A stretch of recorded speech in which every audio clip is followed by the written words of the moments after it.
तो दोस्तों इस समय की वीडियो में मैं आपको बताने जा रहा हूँ G20 से संबंधित वो सारी खबरें जो एक्चुअली आपको जानना चाहिए। छोटी मोटी खबरों को हटा दिया जाए और कुछ बड़ी खबरों के ऊपर बात की जाए तो ये भारत के पॉइंट ऑफ व्यू से एकदम सुनहरा पल माना जाएगा। जी हाँ, दरअसल भारत की तरफ से एक प्रॉमिस किया गया था अफ्रीकन यूनियन को कि देखिए हम आपके उद्धार के लिए हर संभव प्रयास करने के लिए प्रतिबद्ध हैं। और न केवल अफ्रीकन यूनियन बल्कि ग्लोबल साउथ पूरा ही ले लीजिए, भारत ने इन सभी के विकास की जिम्मेदारी अपने कंधों पर ली। और देखिए आज भारत द्वारा जो वचन दिया गया था उसे पूरी तरह से निभा दिया गया। हम सभी जानते हैं कि कुछ ही समय पहले भारत द्वारा एक बीड़ा उठाया गया था कि जिस तरह से यूरोपियन यूनियन G20 का एक सदस्य है जिसमें यूरोप के सभी देश आते हैं, तो कुछ इस तरह की सदस्यता अफ्रीकन यूनियन को भी दिलाई जाए, जिसके लिए भारत ने काफी लंबे समय से लॉबिंग करना शुरू कर दिया था। और देखिए आज ही के दिन फाइनली G20 में अफ्रीकन यूनियन को सदस्यता दिलवाकर G20 को G21 बना दिया गया है। ये बहुत बड़ी उपलब्धि है भारत की,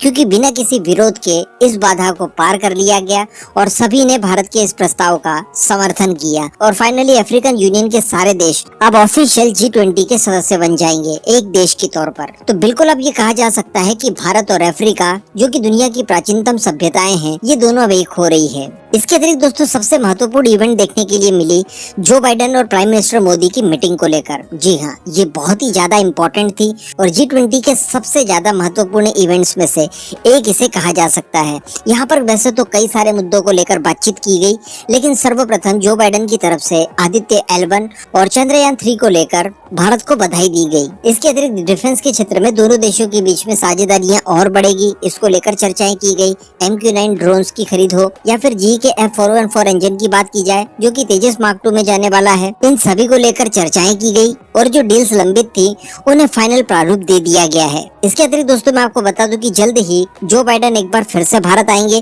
क्योंकि 2024 में क्वाड समिट की मेजबानी भारत करने जा रहा है और संभवतः ये जनवरी मंथ में ही हो सकता है। इस वजह से जो हमारा गणतंत्र दिवस होगा 26 जनवरी के दिन, तो इस बार एक नहीं बल्कि तीन देशों के राष्ट्रीय अध्यक्ष भारत में शामिल होंगे, जो कि एक्चुअली क्वाड के सदस्य होंगे, जिसमें ऑस्ट्रेलिया, अमेरिका और जापान के राष्ट्रीय अध्यक्ष शामिल होंगे। इसके अतिरिक्त इंडो पैसिफिक को लेकर अपनी प्रतिबद्धता पर आज भी कायम है अमेरिका। इन सब चीजों को लेकर दोनों देशों के बीच में बातचीत हुई। इसके अतिरिक्त दोस्तों 2024 के अंत तक अमेरिका द्वारा भारत के एक एस्ट्रोनॉट को इंटरनेशनल स्पेस स्टेशन तक ले जाया जाएगा।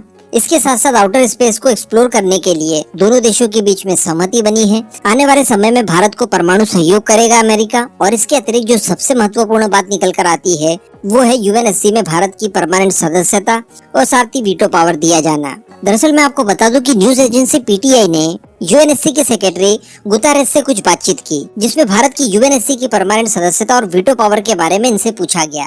तो इन्होंने ये तो कहा कि देखिए UNSC में मेरे कार्यकाल के दौरान कई सारे बदलाव किए गए हैं, कई सारे रिफॉर्म्स लाए गए हैं, लेकिन जब तक बात आ जाती है भारत की परमानेंट सदस्यता की, वीटो पावर की, तो इसको लेकर UNSC के जो 5 परमानेंट सदस्य हैं उनकी तरफ से पहल की जानी चाहिए। अगर ऐसा होता है तो इसका हम लोग स्वागत करते हैं।